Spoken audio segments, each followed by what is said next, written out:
आज की बात अब हर शाम सोमवार से शुक्रवार 8:30 बजे से।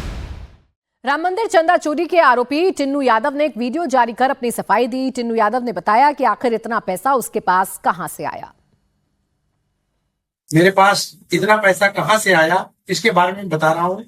मैं संगठन का कार्य करते समय साइड से अपना ऑटो का कार्य भी करता था। ऑटो से 2 पैसा हमको प्राप्त होते थे। संगठन में जो हम कार्य करते थे उसको हमको मानधन मिलता था।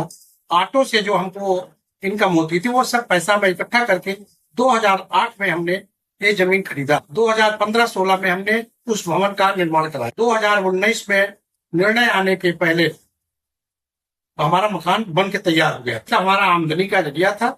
आज हमारे ऊपर जो आरोप लग रहे हैं 50 करोड़ की संपत्ति, वो सब निराधार है। जो हमारे ऊपर आरोप लगा रहे हैं लोग 50 करोड़ की संपत्ति है, वो तो भगवान जान रहे हैं सारा। इन लोगों को सफाई देने का क्या मतलब है हमारा, कि भगवान इनका निर्णय करेंगे। मामले में अब तक 3 जिम्मेदारों के नाम सामने आ रहे हैं। पहला नाम राम मंदिर ट्रस्ट के महासचिव चंपत राय का है, जिन पर चोरी की शिकायत को दबाने का आरोप है। दूसरा मंदिर के व्यवस्थापक गोपाल राव का, जिन्होंने सीसीटीवी फुटेज की जांच नहीं कराई। और तीसरा अनिल मिश्रा का, जो राम मंदिर के ट्रस्टी हैं। इन्होंने मंदिर में अपने कई रिश्तेदारों की नौकरी भी लगवाई है। और पवन नारा मेरे सहयोगी अयोध्या से इस वक्त हमारे साथ जुड़ गए हैं। पवन, एसआईटी की जांच अभी तक कहां तक पहुंची है? कितने किरदार हैं जो इसमें संलिप्त नजर आ रहे हैं? देखिए, इस पूरी अगर गतिविधि को देखेंगे तो लगभग 40 से 50 कर्मचारी थे जिनके पास जिम्मेदारी थी इस कैश को गिनने की। अब उसमें से 15 से 20 कर्मचारी एसबीआई की तरफ से आते थे, बाकी मंदिर प्रबंधन की तरफ से उपलब्ध करवाए जाते थे।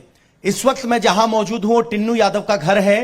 टिन्नू यादव की पहचान है कि वो यहां चंपत राय के प्रतिनिधि के तौर पर जाने जाते हैं, जो मंदिर में होने वाली हर दिन की गतिविधि की देखरेख करते हैं।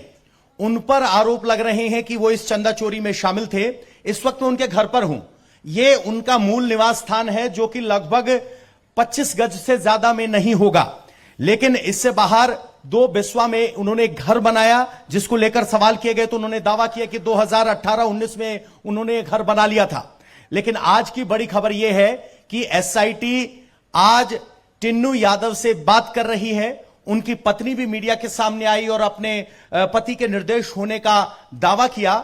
लेकिन सवाल यह है कि टिन्नू यादव की इनकम और बाकी रिसोर्सेज से जो पैसा आया, उसके बजाय मौजूदा संपत्ति कितनी है, उस बात की जांच की जा रही है।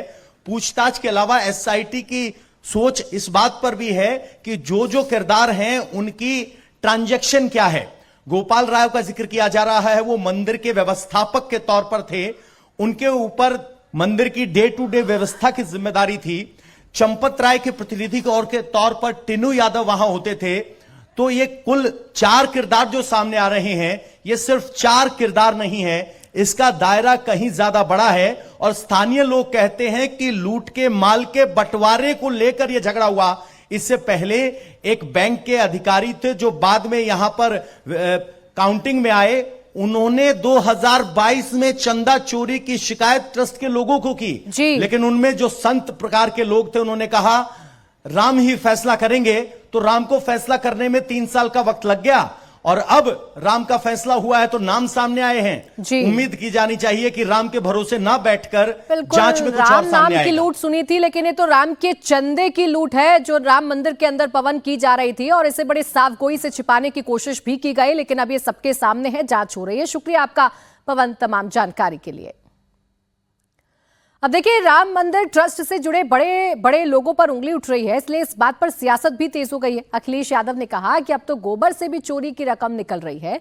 जिन लोगों ने चोरी की वो प्रभावशाली लोग हैं। सरकारी अफसर उनकी जांच कैसे करेंगे, इसीलिए उन्हें एसआईटी की जांच पर भरोसा नहीं है। प्रभु श्री राम, मर्यादा पुरुषोत्तम राम, उनको मानने वाले, उनके रास्ते पे चलने वाले बहुत दुखी हैं। जिस प्रदेश में नौकरी रोजगार के लिए आईआईटी बनना था, वहाँ एसआईटी बन रही है। और देखिए आप, डबल इंजन की डबल टंकी है, डबल इंजन की डबल टंकी है। कितना भ्रष्टाचार हो रहा है। ये डबल इंजन की बड़ी डबल टंकियां हैं और हमारे साधु संतों, पुजारी और मंदिर में जो सेवा करने वाले लोग हैं उनके लिए जांच के लिए बताओ, अधिकारी जांच करेंगे। इन अधिकारियों की एसआईटी कौन कराएगा? अब तो सुना है कंडे में पैसे निकल रहे हैं, गोबर में पैसे निकल रहे हैं।